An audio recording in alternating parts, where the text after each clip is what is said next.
Que seuls les vampires suçaient le sang.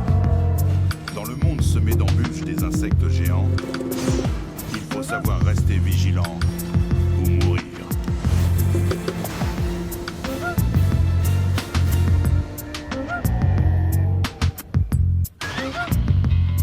Certaines guerres se gagnent par la force.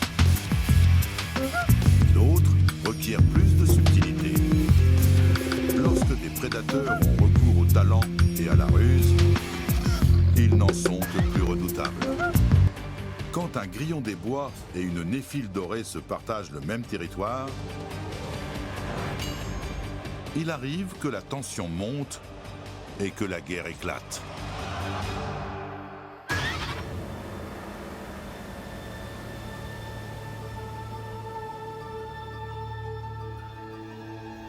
Avec ses piques coupantes comme des rasoirs et son armure impénétrable, le grillon passe pour un dur aimant la bagarre.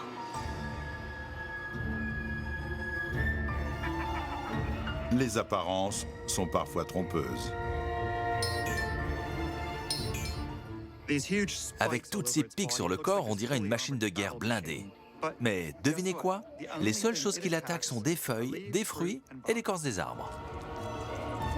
Mais si on lui cherche querelle, le grillon se révèle un incroyable adversaire.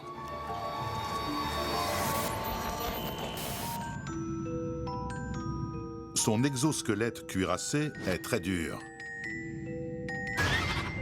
Et ses piques nombreuses.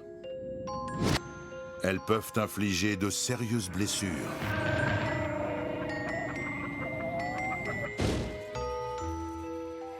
Quel que soit le combat, le grillon n'a qu'une hâte, s'enfuir. Il n'a aucune intention de tuer, même s'il en est capable avec ses grosses pattes arrière. Ces piques ont une autre utilité. Elles permettent au grillon d'être difficilement repérable sur les arbres. Ce grillon est un maître du camouflage. Cette armure hérissée de piques lui donne une apparence irrégulière. Un prédateur qui grimperait à l'arbre pourrait passer tout près de lui sans le remarquer.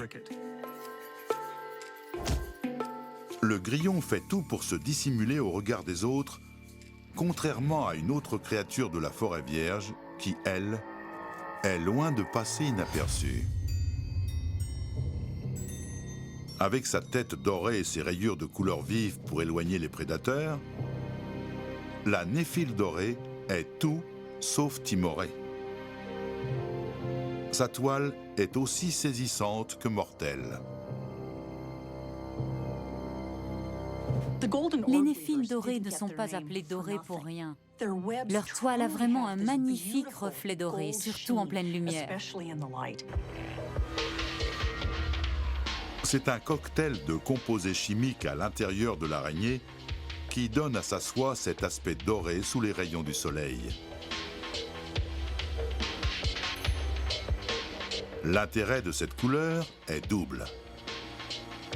Elle se marie bien avec la forêt et elle attire les proies aériennes qui satisferont l'appétit insatiable de la néphile dorée. La néphile dorée mange surtout des papillons et des sauterelles. La soie est si résistante et l'araignée si grosse qu'elle parvient même à capturer des petits oiseaux. La néphile dorée cohabite avec d'autres araignées, de lointaines cousines au rôle très particulier.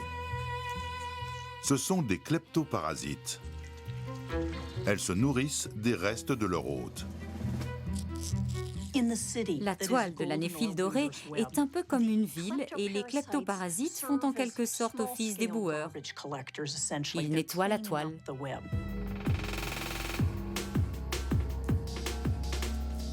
La soie dorée est 6 fois plus résistante que l'acier et 10 fois plus efficace que le Kevlar pour disperser l'énergie. Cela signifie que lorsqu'une proie se prend dans sa toile, les fibres de la soie ne se rompent pas et la victime reste prisonnière. Mais même face à un tel adversaire, on aurait tort de sous-estimer le grillon. les pics sur ses pattes n'auront aucun mal à transpercer le corps de la néphile dorée. Le grillon est peut-être capable d'infliger de terribles coups avec ses pattes arrière, mais s'il se retrouve emmêlé dans quelque chose d'aussi résistant et gluant que la toile de la néphile dorée, il sera sans défense. Une araignée néphile dorée est sur le point de se battre avec un maître du camouflage qui peut l'envoyer au tapis d'un seul coup de patte. Même s'il ne chasse pas les autres insectes, c'est loin d'être un gringalet. Il peut mesurer jusqu'à 7 cm et ses pattes arrière sont longues et très puissantes. Il ne va pas rester là sans rien faire devant un prédateur, l'air de dire « mange-moi ». Du haut de son perchoir, le grillon agite ses antennes et cherche de quoi se nourrir.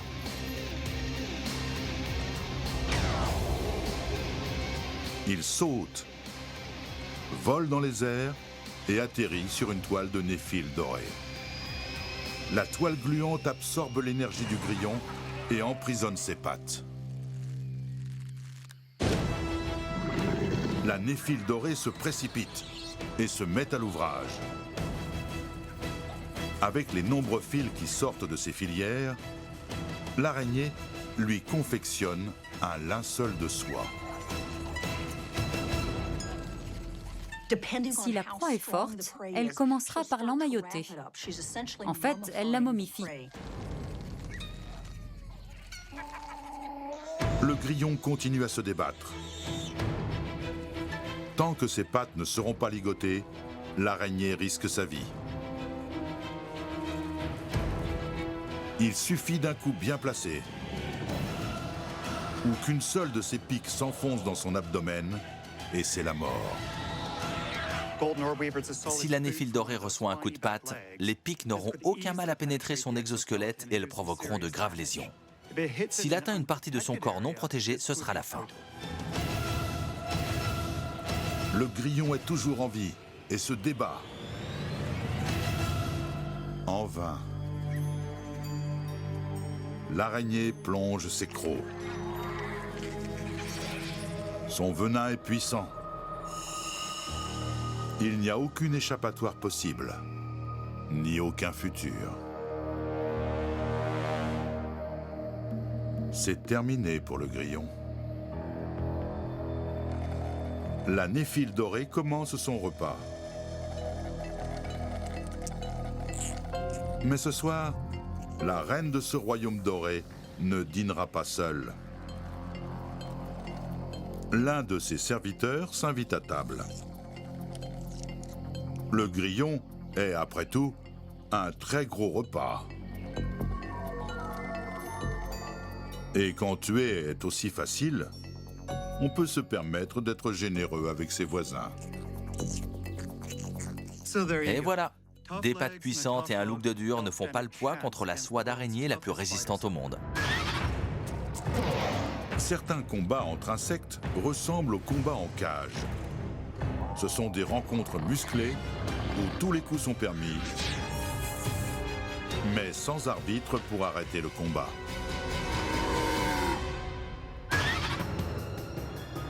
Le scorpion du désert et le centipède du désert sont une menace pour de nombreuses créatures et l'un pour l'autre.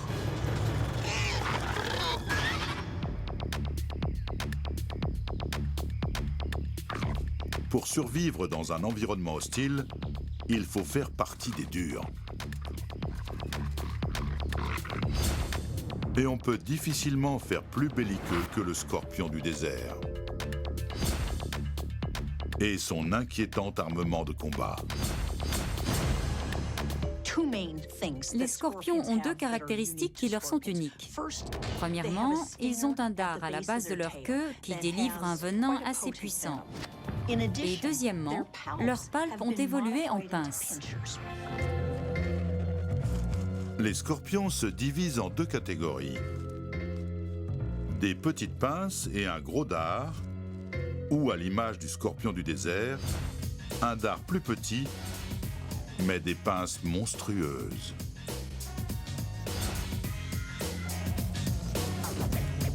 Comme les combattants en cage, ils gardent leur force pour les matchs importants.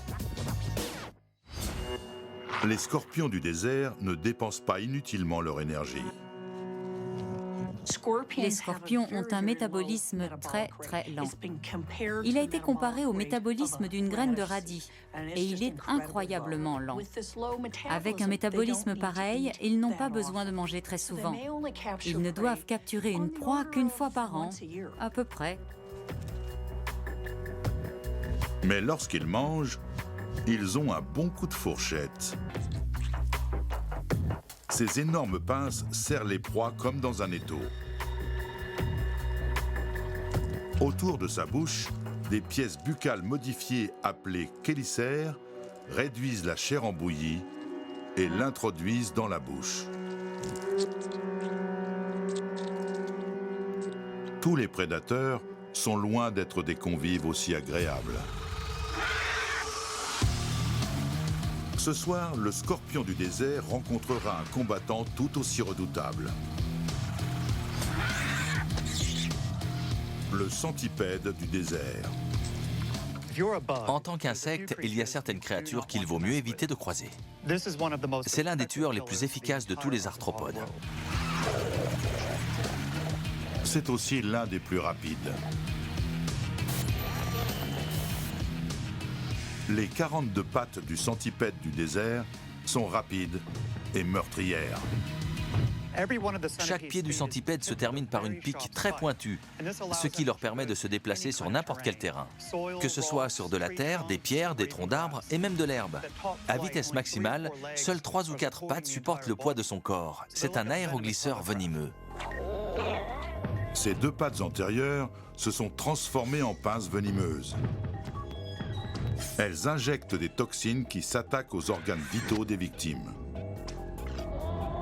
Tout comme le scorpion, le centipède peut mettre fin au combat en inoculant une dose de venin mortel à ses ennemis. Mais ces pinces servent aussi à déchiqueter une proie. C'est une sorte de couteau suisse biologique. Toutes les armes utilisées lors de la bataille sont ensuite remises en état pour le prochain combat. Quand il a fini, il nettoie avec soin ses pinces venimeuses et chacune de ses pattes. C'est un peu comme un tueur à gages qui nettoie les éclaboussures de sang sur son arme pour qu'elle soit prête pour le prochain contrat.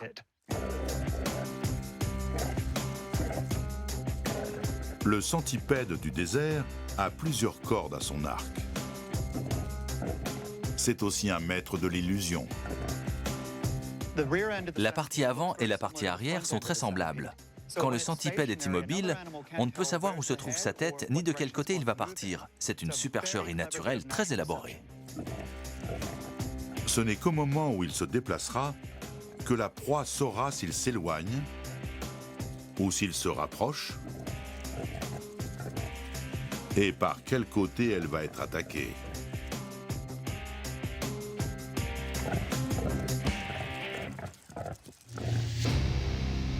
Ce soir, le scorpion du désert devra faire face à un adversaire cauchemardesque.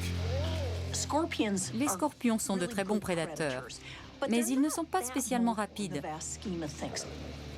On pourrait comparer le scorpion à un train de marchandises et le centipède à un TGV. Le centipède est très fort et à moins qu'il ne soit beaucoup plus petit que ce scorpion, il gagnera. Sur le sol rocailleux du désert, 2 combattants nocturnes sont sur le point de se battre. Un duel où la taille, la rapidité et la stratégie auront leur importance. Et où chaque adversaire peut mettre un point final au combat avec son dard. Avec ses antennes, le centipède du désert jauge le scorpion.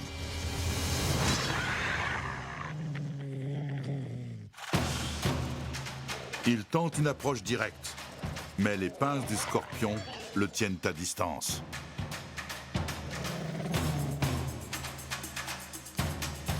Loin de se décourager, le centipède renouvelle son attaque. Le scorpion essaie de le piquer avec son dard. Le centipède revient à la charge.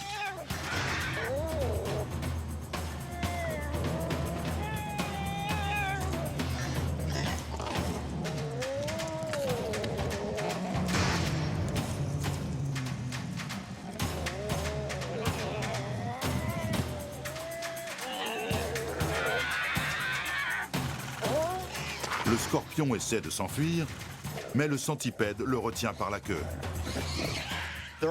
Peu de créatures se risqueraient à attraper un scorpion par la queue, mais le centipède est assez fort pour tenter le coup. Le centipède mord la queue du scorpion.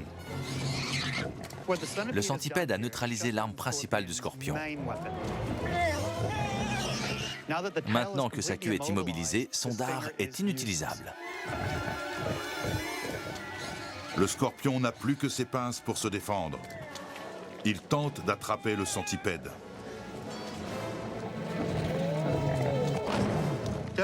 Le centipède est très adroit pour immobiliser ses proies. Il enveloppe la proie, la maintient immobile et ensuite il injecte son venin en une seule morsure. Le centipède grimpe sur le dos de sa victime et enfonce ses pinces venimeuses. KO, le scorpion est à sa merci.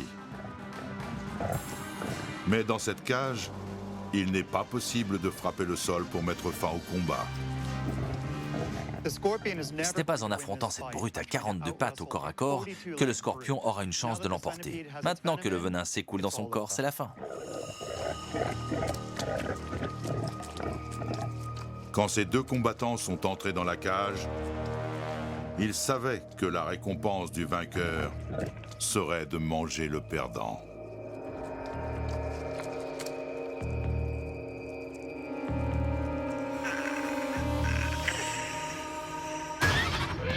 L'espérance de vie d'un insecte est généralement assez courte. Quelques mois, quelques semaines ou quelques jours selon les cas. Rares sont ceux qui atteignent un âge avancé. Quand un perce-oreille et une punaise se rencontrent, l'un d'eux connaîtra une mort prématurée.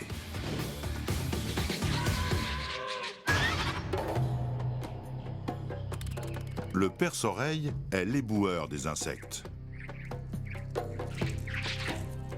Petit et de couleur marron, c'est un croisement entre une fourmi et un cafard. Il a la dextérité d'un funambule et il parcourt sans relâche la forêt à la recherche de nourriture, quelle qu'elle soit. Les perce-oreilles sont omnivores. Cela signifie qu'ils mangeront plus ou moins tout ce qu'ils rencontreront. Ils mangeront de petits insectes s'ils tombent dessus. Ils mangeront dans les poubelles. Ils mangeront des végétaux, des fruits. Ils mangent tout ce qui est comestible. Mais ce qui les distingue vraiment des herbivores, ce sont leurs pinces.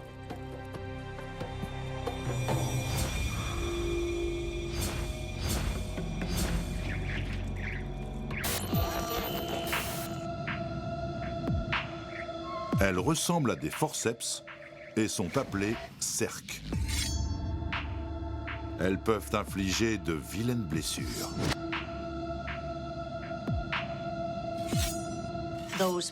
Ces pinces lui servent surtout à se défendre. S'ils sont menacés, ils lèvent leur queue et leur serrent. Leur queue ressemble alors à la queue d'un scorpion. Le perce-oreille est l'objet de nombreux mythes chez les hommes.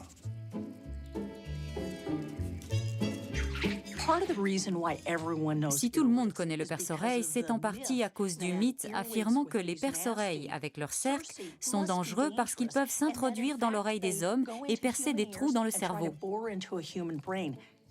C'est n'importe quoi. Qu'est-ce qu'un perce-oreille irait bien faire dans notre conduit auditif, cet espace si étroit et si chaud?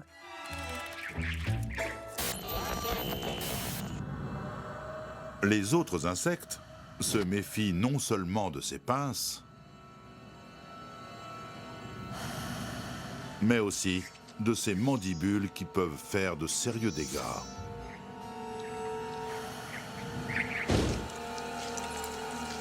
Même si les mandibules du perce-oreille sont petites, elles peuvent s'enfoncer sans difficulté dans l'exosquelette d'un autre insecte.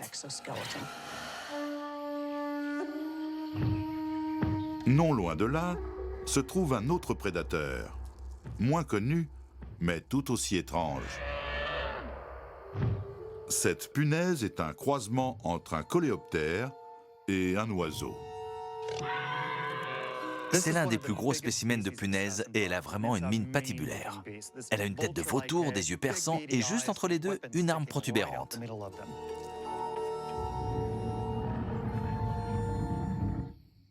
Les punaises font partie des hémiptères.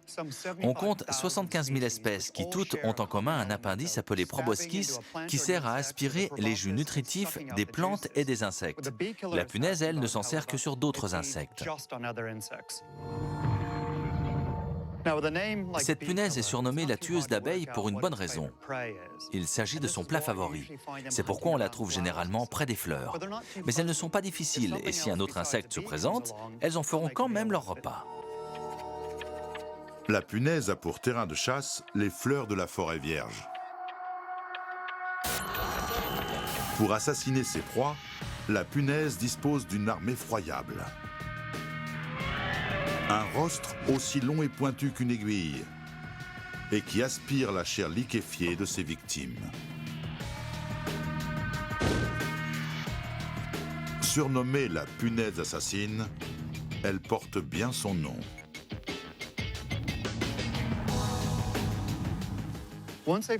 Quand elle a repéré une proie, la punaise se fige. Et lorsque la proie en vient à oublier sa présence, elle se rapproche tout doucement et quand elle frappe, on a l'impression qu'une statue a soudain pris vie.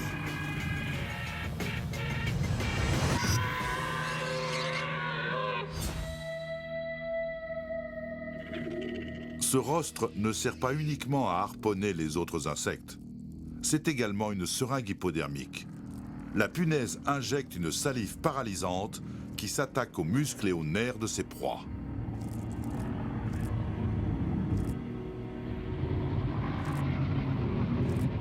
Le cafard n'est pas mort, mais complètement paralysé.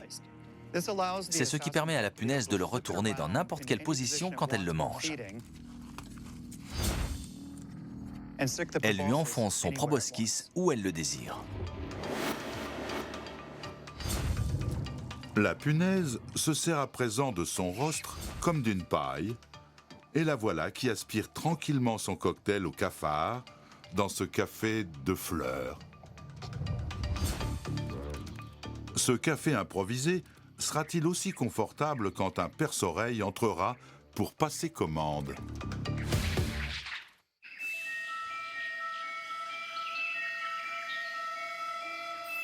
Dans les sous-bois de la forêt vierge, la loi du plus fort prévaut.